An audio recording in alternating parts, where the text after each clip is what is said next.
आप सभी का हमारे टांट्रा टेल्स के हॉरर एपिसोड में स्वागत है। आज के इस वीडियो में आप सभी के सामने बेघो भूत की ऐसी सच्ची कहानी लेकर आया हूं जिसे सुनने के बाद अगर आप जंगल में घूमने के शौकीन हैं तो आप लोग जंगल में जाने से डरने लगेंगे। इस कहानी से आप जान पाएंगे कि बेघो भूत किस प्रकार के भूत होते हैं। ये कहानी बहुत ही इंटरेस्टिंग है, अंत तक बन रहे क्योंकि बहुत ज्यादा मजा एक डर के साथ आने वाला है। आज की यह कहानी 80 साल पहले की है। ये कहानी एक व्यक्ति की है जो सुंदरवन के इलाके के रहने वाले थे। ये कहानी तब की है जब वह 30 साल के रहे होंगे। सुंदरवन के इलाके के अंदर छोटे छोटे घर बने हुए थे जहां वे रहा करते थे। यहाँ पर बहुत सारे परिवार रहा करते थे।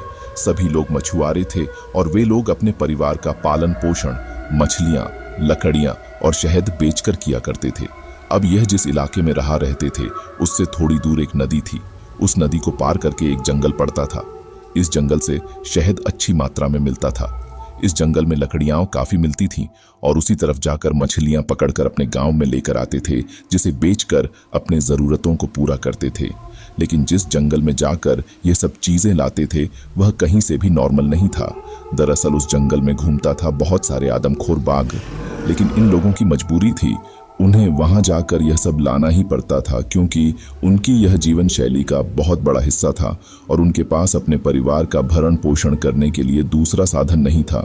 इन्हें नदी पार करके उस जंगल में जाना ही पड़ता था क्योंकि वहीं से लकड़ी, शहद और काफी चीजें मिलती थीं। ये व्यक्ति भी हमेशा वहां जाया करता था और वहां से शहद, लकड़ी लेकर आया करता था। लेकिन उस जंगल की ओर कोई अकेला नहीं जाता था। लगभग 10 लोग एक साथ उस जंगल में जाते थे। वे लोग एक नाव की मदद से नदी पार करके जंगल में जाते थे और 2-3 घंटे में सामान इकट्ठा कर वापस आ जाया करते थे। एक दिन की बात है, ये 10 लोग हमेशा की तरह अपने नाव में सवार हुए जंगल में पहुंचे।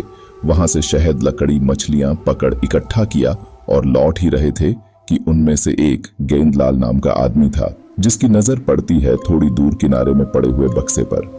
उस बक्से को देखकर वह समझ गया कि यह बक्सा कोई मामूली बक्सा नहीं हो सकता। बेशक इसके अंदर बहुत सारे हीरे जवाहरात और भी कीमती चीजें होंगे।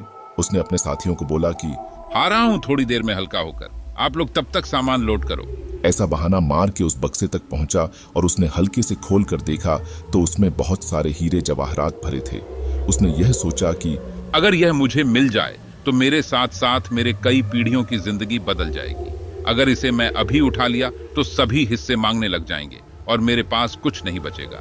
इससे अच्छा होगा कि मैं अभी यहाँ से जाऊं और जब सब अपने अपने घर चले जाएंगे तो रात में अकेले आकर इस बक्से को अपने साथ लेकर लौट जाऊंगा। किसी को कानों कान खबर भी नहीं पड़ेगी और मैं बहुत अमीर बन जाऊंगा।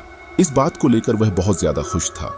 गेंदलाल अपने साथियों के साथ नाव में बैठा और सभी अपने घर लौट गए। आज लकड़ियां और शहद काफी ज्यादा मात्रा में मिली जिससे गांव वाले काफी खुश हुए। लेकिन गेंदलाल के दिमाग में कुछ और ही चल रहा था। अब मैं आपको बीच की बात बताता हूँ। दरअसल जब वे 10 लोग जंगल की ओर जाते थे तो नाव में सवार होने से पहले वन देवी से प्रार्थना करते थे कि हम ऐसे जंगल में जा रहे हैं जहां आदमखोर बाघ घूमते हैं, आप उस जंगल में हमारी रक्षा करना। इस गांव के लोगों का यह मानना था कि वन देवी हमारी सच में रक्षा करती है और जब हम इतने खतरनाक जंगल में जाते हैं तो बाघ से हमारा सामना नहीं होता है। गांव के लोग यह काम पीढ़ियों से करते आ रहे थे। वे लोग वन देवी के सामने सर झुकाते, प्रार्थना करते और तब ही वे उस खतरनाक जंगल में जाते थे। गेंदलाल भी यही करता था, लेकिन आज जब से वह लौटा था उस बक्से को देखकर उसके दिमाग के पुर्जे हिल गए थे। बार बार उसे वही दिखाई दे रहा था। वह इंतजार कर रहा था कि कब रात हो और कब यह लोग सोएं। कुछ देर में रात हो गई और सब लोग गहरी नींद में चले गए। अब उसने एक छोटी सी नाव को नदी में उतारा, नाव पर बैठा और उस जंगल की ओर बढ़ गया। लेकिन वह एक चीज भूल गया जिसे किए बिना कोई जंगल में नहीं जाता था। मतलब वन देवी के सामने प्रार्थना करना भूल गया जो पीढ़ियों से करते आ रहे थे। मानना था कि जब वे प्रार्थना करते हैं तभी वन देवी प्रसन्न होती है और उनकी उस आदमखोर जंगल से रक्षा करती है, वरना ये जंगल कितनों को निगल जाए किसी को पता भी न चले। वहां पता नहीं किस तरह के जानवर, सांप घूमते हैं। आज उस हीरे जवाहरात से भरे बक्से के लालच में सदियों से आ रही प्रथा को तोड़ दिया था और अपनी आंखों में लालच लिए बढ़ चला उस जंगल की ओर। और दूसरी तरफ सुबह हुई और गेंदलाल अभी तक वापस नहीं लौटा। जब गेंदलाल के बारे में पता चला कि वह कहीं दिखाई नहीं दे रहा है और एक नाव भी गायब है, तो गांव में अफरा तफरी मच गई कि गेंदलाल गया तो गया कहां, नाव में सवार होकर कहां निकल गया। पहले तो गांव में ढूंढा पर मिला नहीं। अगर नाव गायब है तो वह बेशक जंगल में गया होगा, आज हमसे पहले निकल गया होगा। वहां जब वे लोग पहुंचे तो गेंदलाल कहीं नहीं दिखाई पड़ा। उन्हें दिखा तो केवल एक नाव, वही नाव जो गांव से गायब थी, और नाव पर रखा हुआ था एक बॉक्स जो खुला हुआ था, जिसके अंदर बहुत ही थोड़े से मोती रखे हुए थे। उन्होंने सोचा गेंदलाल यहाँ पर तो आया है, पर यह बक्सा कहाँ से आया और गेंदालाल गया तो गया कहाँ। अचानक से उनमें से एक की नजर गई एक जगह पर जहां खून था। ऐसा लग रहा था मानो किसी को घसीटा गया हो। वे लोग समझ गए हो ना हो गेंदलाल को एक आदमखोर बाघ ने निपटा दिया। ये खबर जब गांव में फैली तो सभी काफी दुखी हुए। जब कुछ दिन बीत गया और गेंदलाल वापस नहीं लौटा तो गांव वालों ने उसे मृत घोषित कर दिया। वे लोग फिर से अपने दिनचर्या शुरू कर दिए। सुबह उठते वन देवी के सामने प्रार्थना करते कि हमारी रक्षा करना, हम जंगल जा रहे हैं अपने परिवार के भरण पोषण के लिए। ऐसे करते करते लगभग 2-3 महीने बीते और आज भी ये लोग शहद इकट्ठा कर ही रहे थे कि अचानक से पीछे से गेंदलाल की आवाज सुनाई दी। मुझे बचा लो वरना ये बाघ मुझे मार डालेगा। मैं आज भी जिंदा हूँ, आप बचा लोगे तो मैं सही सलामत घर लौट पाऊंगा, वरना इनका शिकार बन जाऊंगा। मुझे बचाओ, मैं इस तरफ हूँ। सभी लोगों ने इस आवाज को सुना। पीछे पलट कर देखा तो घना जंगल था।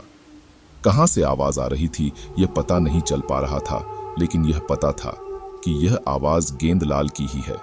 शायद अभी भी वो जीवित है। और सभी लोग उस आवाज का पीछा करने के लिए बढ़ने लगे। तभी उसमें से एक ने कहा, नहीं जाओ उधर, तुम्हें पता है कि नहीं यह काम बेघो भूत का हो सकता है, या हो सकता है कि यह गेंदलाल का भूत हो जो हमें गुमराह कर घने जंगल में बुला रहा हो। पता नहीं हमारे अंदर जाने के बाद क्या अनहोनी हो जाएगी। अगर वो जिंदा होता तो क्या अब तक वह अपने घर लौट नहीं आता। वह गेंदलाल नहीं हो सकता। बाकी के लोग कहते हैं, किसी की जिंदगी और मौत का सवाल है, इतना तो हम कर ही सकते हैं। किसी की जान बच जाएगी। हम जा रहे हैं, तुम्हें आना है तो आओ वरना घर लौट जाओ। फालतू बात मत करो। यह बात सुनकर वह भी उन लोगों के साथ चलने के लिए तैयार हो गया।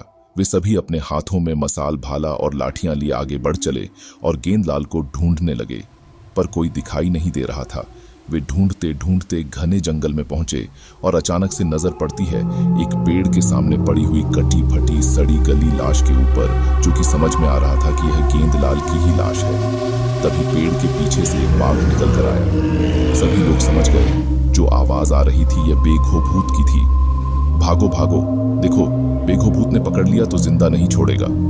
सभी बुरी तरह भागते हैं और तेजी से नाव चलाकर अपने गांव पहुंचे और सभी लोगों को यह पूरी बात बता डाले। एक गांव का लड़का पूछता है, यह बेघो भूत कौन है? तब एक आदमी बताता है कि बेटा, बेघो भूत इस प्रकार के भूत होते हैं जो बाघ ही होते हैं। अगर किसी की जान एक बाघ के कारण गई हो तो उसकी आत्मा बेघो भूत में तब्दील हो जाती है। वह एक भूत की योनि में चला जाएगा जो बाघ की तरह ही दिखेगा। बेघो भूत लोगों को छलते हैं, जाने पहचाने लोगों की आवाज में पुकारते हैं और फिर कोई अगर फंस जाए तो उनकी मौत पक्की। आज हमारे साथ भी यही हुआ, लेकिन हमारी किस्मत अच्छी थी। वन देवी ने हमें बचा लिया। अगर वन देवी का आशीर्वाद हमारे ऊपर नहीं होता तो पक्का आज हम बेघो भूत का शिकार बन गए होते। वह लड़का बोलता है, वन देवी के बारे में थोड़ा बताओ ना। तब वे लोग बतलाते हैं कि वन देवी जंगलों की रक्षक है, हमारे रक्षक हैं। अगर हमारे साथ कुछ गलत हो रहा हो तो हमारे प्रार्थना करने पर वे हमें बचा लेती है। ये हम सदियों से करते आ रहे थे। पहले हम वन देवी के सामने माथा टेकते, प्रार्थना करते, तभी जंगल में जाया करते थे। लेकिन शायद गेंदलाल ने आज यह काम नहीं किया था, जिस कारण वह आदमखोर बाघ का शिकार बन गया और वह खुद ही बेघो भूत में तब्दील हो गया।